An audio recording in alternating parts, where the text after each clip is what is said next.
السلام علیکم دوستوں.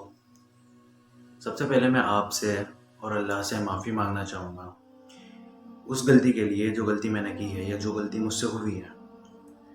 وہ یہ غلطی ہے کہ میں اللہ کے بتائے ہوئے راستے کو، اللہ کا بتائے ہوئے حق کو، جو اللہ نے حکم کیا ہے اور جو نبی صلی اللہ علیہ وسلم نے جو راستہ ہمیں بتایا ہے، وہ میں نے اپنے مسلمان بھائیوں تک میں اس چیز کو نہیں لے جا پایا.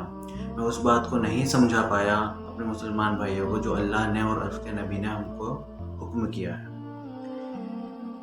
بہت بڑی غلطی ہوئی ہے ہم لوگوں سے جو جانتے ہیں کہ حق کا راستہ کیا ہے اور ہم نے وہ راستہ اپنے مسلمان بھائیوں کو، اللہ کے بندوں کو وہ راستہ ہم نے نہیں بتایا. یہ بہت بڑی غلطی ہے. اللہ ہمیں معاف فرمائے. آج اللہ کے بتائے ہوئے راستے کو اور نبی کے بتائے ہوئے راستوں کو امت کو نہ سمجھانا بہت بڑا نقصان بن چکا ہے. افسوس ہوتا ہے یہ سوچ کر کہ آج امت میں اتنا اختلاف آ چکا ہے، باطل بڑھ گیا ہے، اور اب سمجھ نہیں آتا کسی کو اگر سمجھاتے بھی ہیں کہ کیا صحیح راستہ ہے اور کیا غلط. کوئی سمجھنے کے لیے تیار ہی نہیں ہوتا ہے. دن رات صرف ایک ہی بات سوچتا ہوں، کیسے ہم لوگ ایک ہو جائیں. میرے نبی جس جوڑ پر اپنی امت کو چھوڑ کر گئے تھے، کیسے وہ جوڑ پھر سے قائم ہو جائے. میرے نبی کو سب سے زیادہ خوشی تب ہوتی ہے جب ایک مسلمان دوسرے مسلمان کے معاملات اچھے ہوتے ہیں. میرے نبی نے فرمایا، جس کا مفہوم ہے کہ میری امت ایک جسم کی طرح ہے، جس کے ایک حصے میں اگر تکلیف ہو تو درد پورے جسم کو ہونا چاہیے. اور بتایا کہ ایک مسلمان دوسرے مسلمان کا بھائی ہے. کیا بتایا؟ ایک مسلمان دوسرے مسلمان کا بھائی ہے.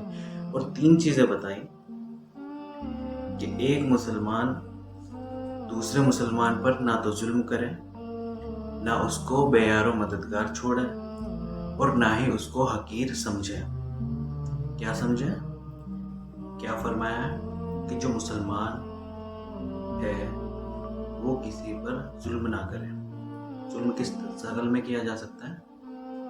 کسی کو مارنا، کسی کو قتل کرنا، یا کسی کو گالی دینا، کسی کو برا بھلا کہنا، یا کسی سے اس کا مال زبردستی چھین لینا، یہ ظلم کی شکل میں آتا ہے. اور نمبر 2 کیا ہے؟ کسی کو بے یار و مددگار نہ چھوڑے. آپ کو لگتا ہے کوئی مسلمان مشکل میں ہے، یا اس کو کوئی پریشانی ہے، یا اس کو کوئی تکلیف ہے، یا وہ کسی ایسی تکلیف میں پھنسا ہوا ہے کہ اس کو جواب نہیں مل رہا ہے، تو آپ اس کی مدد کر سکتے ہیں. بزنس سے ریلیٹڈ ہو، کوئی پروفیشنلی ہو، کیسے بھی سچویشن ہو، آپ اس کی مدد کر سکتے ہیں. یا اس کے معاملات کسی دوسرے مسلمان سے یا کسی رشتہ دار سے خراب ہو گیا تو آپ اس کو اس میں ہیلپ آؤٹ کر سکتے ہیں. جس بھی شکل میں آپ کو لگتا ہے کہ مسلمان پریشان ہے یا اس کو ضرورت ہے آپ کی، تو آپ اس کی بے جھجک ہو کر کے مدد کر سکتے ہیں. یہ ہے بے یار و مددگار نہ چھوڑنا.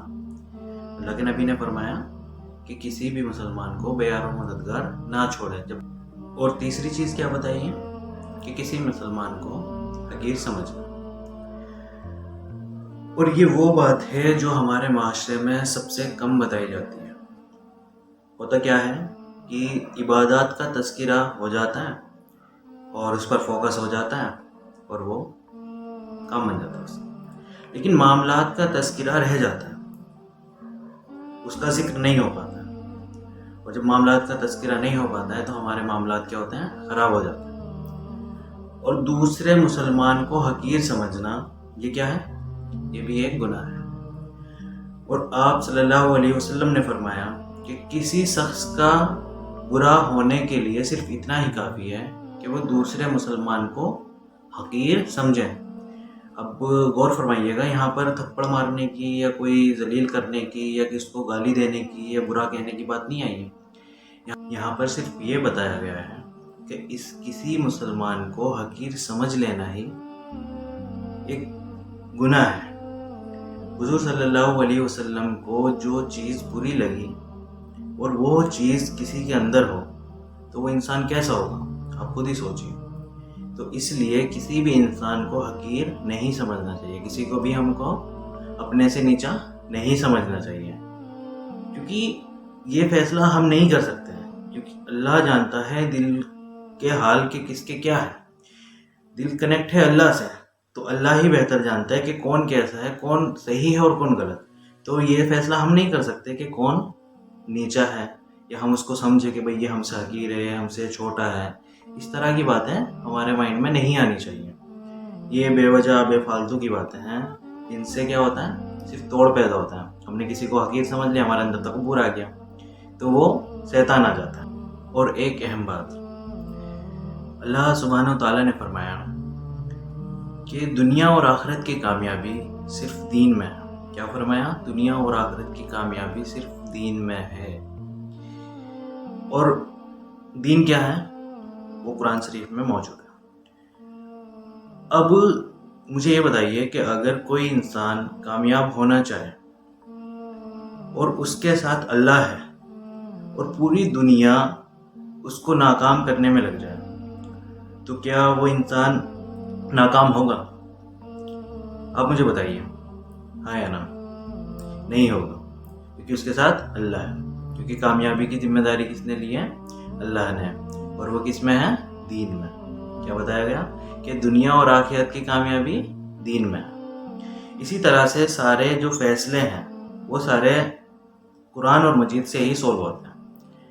اللہ بس اسی پر یقین کرنے کی ضرورت ہے کہ ساری دنیا کی کامیابی, آخرت کی کامیابی سب دین میں ہے.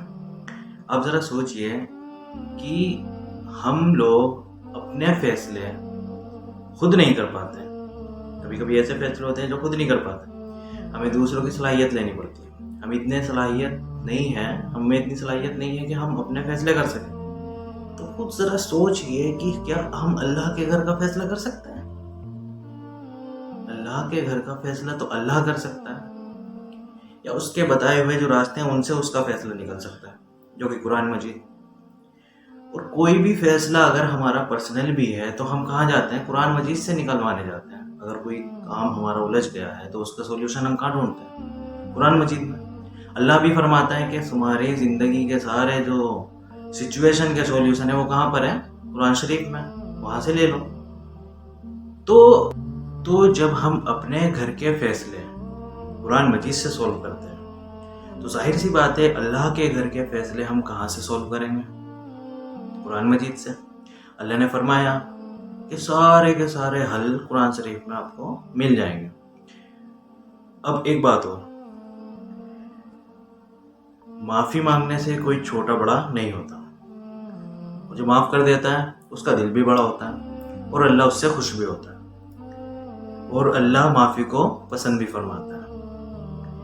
اور ایک بات ہو, اللہ فرماتا ہے کہ کوئی مسلمان اگر کسی مسلمان سے معافی مانگتا ہے اور اس کو یہ لگے کہ معافی مانگنے سے اس کی عزت کم ہو جائے گی, تو وہ مجھ سے لے لے.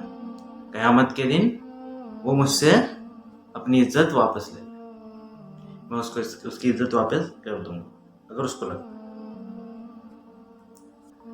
اور میری سبھی مسلمان بھائیوں سے بہت عاجزانہ درخواست ہے کہ کسی کا اگر میری طرف سے دل دکھا ہو, یا انہیں لگتا ہے کہ میں نے ان کو کوئی غلط بات کہہ دی ہو, یا کچھ ایسا فیل ہوتا ہو کہ انہیں لگتا ہے کہ میں ان کے خلاف ہوں کسی بات کو بھی لے کر, تو ایسا نہیں ہے. میں صرف حق کی بات سمجھانے کی طرف ہوں, اور میں ہر حال میں یہ چاہتا ہوں کہ ہر کوئی یہ بات سمجھ جائے کہ میرے نبی کا کیا فرمان ہے. تو اپنی بات کو ختم کرتے ہوئے یہی کہنا چاہوں گا کہ کسی کو بھی اگر مجھ سے تکلیف ہو, یا کسی کو لگتا ہے کہ میں نے غلط کہا ہو یا کسی کو غلط بات بولی ہو, تو میں اس سے معافی مانگنا چاہوں گا. اور پلیز مجھے معاف فرمائیے گا. اللہ سے بھی میں معافی مانگوں گا. اللہ نے مجھ سے جو غلطی ہوئی ہے یا مجھ سے کسی کو برا کہا گیا ہو تو مجھے وہ مجھے معاف فرما دیں. اور ایک اور درخواست ہے کہ دیکھو, اس توڑ کو نا جوڑ میں پیدا کرو. جتنا ہم دور جائیں گے اتنا زیادہ توڑ بڑھتا چلا جائے گا. جتنا ہم قریب آئیں گے اتنے ہم ملتے چلے جائیں گے۔ اب رہی بات یہ کہ دل کیسے صاف کیا جائے، دیکھیے میں دوسرے کے دل پر صاف کرنے کا کوئی ایسا راستہ نہیں رکھتا ہوں کہ وہ اپنا میں اس کے دل کیسے صاف کر دوں۔